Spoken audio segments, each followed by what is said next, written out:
사실 수학을 못하는 이유는 딱 네 가지로 정해져 있습니다. 그래서 이 네 가지 분석해보고 해소하면 자연스럽게 수학 성적을 올릴 수 있는데요. 오늘 이렇게 수학 실력을 결정하는 네 가지 요소에 대해서 알아보도록 하겠습니다.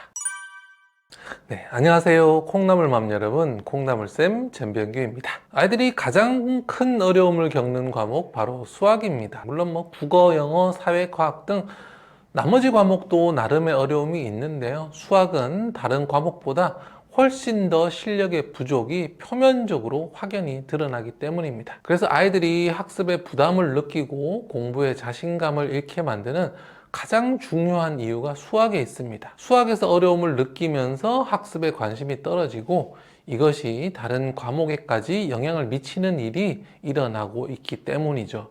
그렇기 때문에 수학뿐 아니라 다른 과목을 위해서라도 수학 실력을 꽉 잘 잡아주는 것이 중요한데요. 그렇다면 아이의 수학 실력은 어떻게 잡아주어야 할까요? 수학 실력을 올리기 위해서 학원도 많이 보내고 문제집도 풀리고 다양한 노력을 하실 텐데요. 사실 수학을 못하는 이유는 딱 네 가지로 정해져 있습니다. 그래서 이 네 가지 분석해보고 해소하면 자연스럽게 수학 성적을 올릴 수 있는데요. 오늘 이렇게 수학 실력을 결정하는 네 가지 요소에 대해서 알아보도록 하겠습니다. 수학 실력, 즉 수학 머리라는 것은 총 네 가지로 구성되어 있습니다. 그중 첫 번째는 연산력입니다. 연산력이라는 것은 일정한 규칙에 따라서 계산하는 실력이죠. 다양한 수의 사칙 연산을 할 수 있어야 합니다. 여기서 다양한 수라는 것은 자연수, 분수, 소수를 뜻하고요. 사칙 연산은 덧셈, 뺄셈, 곱셈, 나눗셈을 뜻합니다. 그래서 자연수, 분수, 소수 등 이 수의 종류를 가리지 않고 이 수들 사이에서 덧셈, 뺄셈, 곱셈, 나눗셈의 사칙 연산을 빠르고 정확하게 할 수 있어야 합니다. 학년이 이렇게 올라갈수록 이 수의 종류와 사칙 연산이 점차 어려워지거든요. 그래서 초등 1학년 때는 자연수의 덧셈을 배우는데 초등 6학년이 되면 분수의 나눗셈을 배우게 됩니다. 점차 어려워지는 것은 이뿐만이 아니라 자리 수도 복잡해지죠. 처음에는 이제 한 자릿수 연산에서부터 시작해서 이게 점차 길어져서 두 자리, 세 자리, 그리고 더 긴 자리의 수를 연산하게 됩니다. 수학은 바로 이런 연산력에서부터 출발합니다. 그래서 우선은 단순 계산을 할 줄 아는 것에서부터 수학 공부가 시작된다는 거죠. 그래서 이 연산력이 부족한 아이들은 수학에서 불안감을 많이 느끼게 됩니다. 계산이 안 된다라는 걸 본인 스스로 잘 알고 있기 때문에 계산을 해야 한다, 나이가 계산이 잘 안 된다, 이런 걱정 자체가 수학 공부를 가로막는 겁니다. 그래서 우리 아이 수학 실력이 좀 부족하다라고 생각하시면 가장 먼저 연산 공부부터 시작하셔야 합니다. 연산력을 높여주기 위해서는 하루 한두 장 정도의 수학 연산 문제집 꾸준히 풀도록 하고요. 적절한 양으로 간단히 머리 풀고 손 푸는 느낌으로 한 4학년 정도까지 꾸준히 하신다면 기본적인 연산력은 탄탄하게 잡아주실 수 있습니다. 5학년이 넘어가면 연산 문제집은 어느 정도 생략해도 좋습니다. 물론 이전에 연산이 탄탄하다는 전제하에요. 그리고 물론 이후에도 새로운 연산이 계속 나오기는 하는데요. 4학년까지 연산이 탄탄하다 이후에 교과와 심화 문제집을 풀다 보면 자연스럽게 연산 훈련이 될 수 있기 때문입니다. 추천 교재가 또 궁금하실 텐데요. 소마쌤, 원리쌤, 그리고 빅터 연산 등을 추천드리겠습니다. 수학머리 중 두 번째는 바로 개념력입니다. 개념력이라는 것은 수학적 개념에 대한 지식입니다. 예를 들어서 삼각형, 입체도형, 원주율 등이 무엇인지 아는 거죠.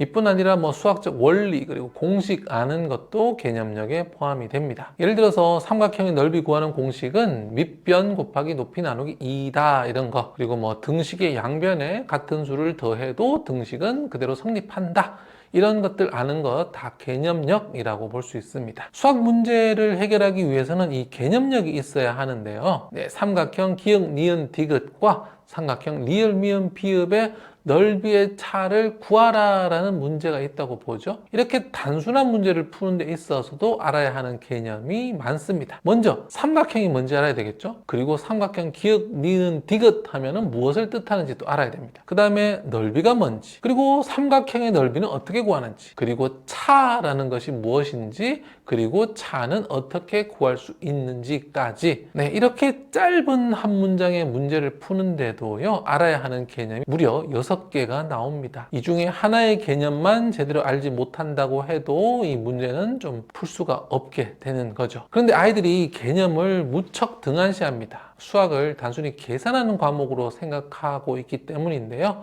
그래서 개념 공부는 대충 하고 그냥 문제 부분만 풀고 계속 계산만 하려고 해서 여기서 문제가 생깁니다. 개념을 제대로 모르기 때문에 문제가 조금만 변형돼도 어떻게 풀어야 하는지 감을 잡지 못하는 거죠. 그래서 적용해야 할 개념을 적용하지 않고 잘못된 개념을 적용하는 등의 일이 발생을 합니다. 그래서 개념을 제대로 학습해야 하는데요. 아이들의 개념력을 잘 잡아주기 위해서는 우선 수학 교과서를 제대로 읽게 하셔야 됩니다. 아이들 문제집만 풀고 수학 교과서 잘 보지 않거든요. 그런데 수학 교과서는 개념 설명에 아주 충실합니다. 그래서 교과서 정독만 잘 해도 개념 충분히 익힐 수 있거든요. 그러니까 아이와 함께 수학 교과서에서 개념 부분을 특히 정독해 보시는 것 추천드립니다. 매일매일 이렇게 배운 개념을 매일매일 정리하는 게 중요합니다. 수학 교과서가 아닌 개념 문제집 사용해도 좋습니다. 네, 개념 문제집은 개념을 충실히 설명하고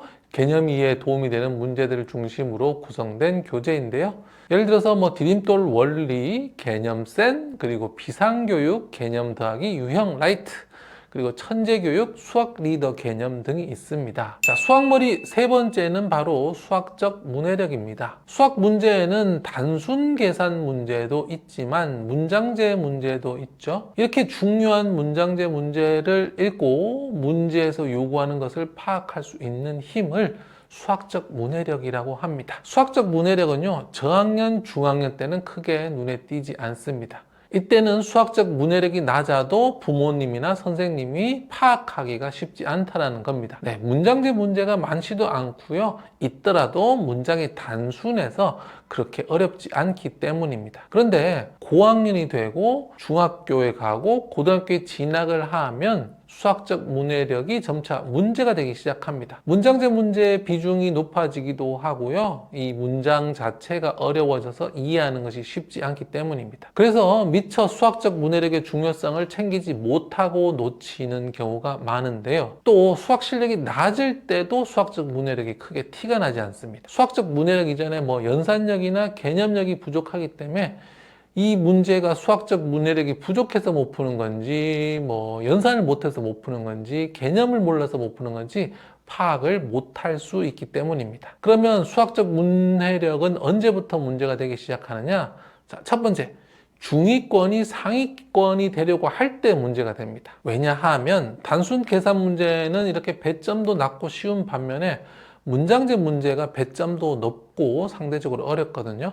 그래서 중위권이 상위권이 될 때 이 시험지 뒤쪽에 나오는 20번, 21번, 23번 이런 문제들이 문장제 문제가 되고 이걸 풀어야 되는데 이걸 못 푸는 겁니다. 그래서 상위권으로 도약하는데 조금 어려움을 겪을 수 있죠. 둘째로는 고학년이 될 때 문제가 됩니다. 역시나 마찬가지로 단순 연산 문제와 짧고 쉬운 문제가 줄어들고 길고 복잡한 문제가 나오기 때문이죠. 이런 현상은 특히 고학년 문제집 보면 크게 느낄 수 있는데요. 다음 사진 한번 보시면 이거 6학년 2학기 디딤돌 기본 플러스 응용에 나오는 문제인데요. 상당히 문제 지문이 깁니다. 그런데 이 수학적 문해력이 부족한 아이들은 이런 문제를 풀기 전에 글을 읽다가 포기하게 되는 거죠. 수학적 문해력을 기르기 위해서는요, 우선 기본적인 문해력을 기르는 것이 중요합니다. 독서 많이 하고요, 책 많이 읽은 아이들이 이런 문장을 만났을 때 훨씬 수월합니다. 읽은 경험이 많기 때문에 글에 대한 두려움도 적고요. 그리고 실제로 잘 읽어내죠. 그래서 어릴 때부터 독서 교육이 수학 성적에도 영향을 미치는 겁니다. 수학적 문해력을 기르는 데 있어서 추천하는 교재는요, 문제 해결의 길잡이, C2M 에듀 수학 독해가 있습니다. 마지막 수학머리 네 번째는 바로 사고력입니다. 네, 수학적 사고력이란 문제 해결 방법을 찾을 수 있는 그런 생각하는 힘인데요. 수학적 문해력으로 문제를 이해한 후에 어떤 개념을 이용해서 어떻게 문제를 풀지 문제풀이 계획을 떠올릴 수 있는 힘입니다. 수학 문제는 수준이 올라가면 올라갈수록 점차 꼬이게 됩니다. 그러니까 직선적으로 어디에 어떤 숫자를 대입해서 푸는 게 아니라 도대체 이 문제는 어떻게 하면 풀 수 있을까를 학습자가 스스로 생각해야 되는데 그것이 점차 어려워진다. 그런 문제가 나온다라는 뜻이죠. 앞에서 참고 자료로 보여드렸던 그런 문제 있잖아요. 이런 문제 역시 그렇습니다. 연산을 떠나서 도대체 이 문제는 어떻게 풀면 풀 수 있을까? 쉽게 떠오르지 않는 문제인데요. 수능 수학에서 이야기하는 킬러, 준킬러라고 하는 문제들이 뭐냐? 바로 이런 사고력을 굉장히 많이 요구하는 문제입니다. 네, 풀이 방법을 떠올리는 것 자체가 어려운 거죠. 그래서 이 사고력은 중위권이 상위권으로 가는데도 당연히 필요하지만 상위권이 최상위권이 되기 위해서 정말로 필요한 능력입니다. 네, 사고력을 기르기 위한 방법을 하나 말씀드리자면 식의 근거를 말하는 연습을 많이 해야 됩니다. 내가 이 문제를 풀기 위해서 이런 식을 세운 이유를 설명해 보는 거죠. 식을 세운 이유를 설명하는 과정에서 문제를 읽고 식을 세우고 답을 구하는 과정에 대해서 아이가 많은 생각을 하게 됩니다. 그렇게 생각하고 고민하는 과정에서 다양한 방법을 떠올리게 되고 이게 바로 수학적 사고력을 자라게 하는 거죠. 수학적 사고력을 기르기 위한 교재로 제가 추천드리는 것은 에듀왕 꼭 알아야 할 수학 서술형, 나 혼자 푼다 수학 문장제 초등이 있습니다. 이 교재들은 단순히 문제를 풀게 하는 게 아니라 식이 되어가는 과정을 계속 생각하게 만든다는 특징이 있습니다. 네, 수학머리는 그래서 결국 연산력, 개념력, 수학적 문해력, 그리고 수학적 사고력으로 구성되어 있습니다.